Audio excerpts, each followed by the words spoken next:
عورتوں کو شریف بھولے بھولے مرد کبھی پسند نہیں آتے۔ وہ ہمیشہ چالاک شاطر عیار مرد کو ہی چنتی ہیں جو بالآخر ان کو دھوکہ دیتا ہے۔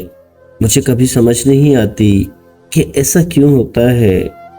شاید سلجھے ہوئے مرد کو سبز باغ دکھانے نہیں آتے، وہ جھوٹ کم بولتا ہے، یا پھر وہ عورت کو اس زندگی کے خواب نہیں دکھاتا جو وہ اسے دے نہیں سکتا۔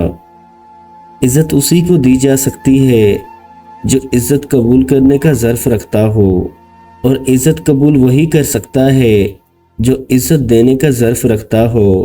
کم ظرف تو نہ عزت کر سکتا ہے اور نہ ہی عزت کروا سکتا ہے۔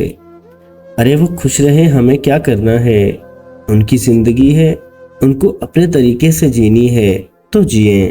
حق ہے ان کا، بس زندگی سے جانے کا اچھا بہانہ دے کر جاتی تو تکلیف تو کم ہوتی۔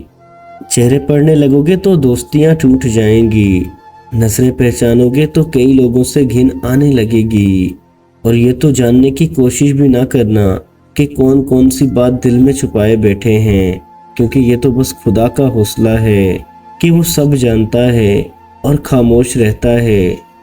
خوبصورتی اور بدصورتی کا کوئی پیمانہ نہیں، سارے خود ساختہ معیار و نظریات ہیں۔ نظر کے حسن کو بحال کر لیں، نظر سے بدصورتی کا تصور خود بخود ختم ہو جائے گا۔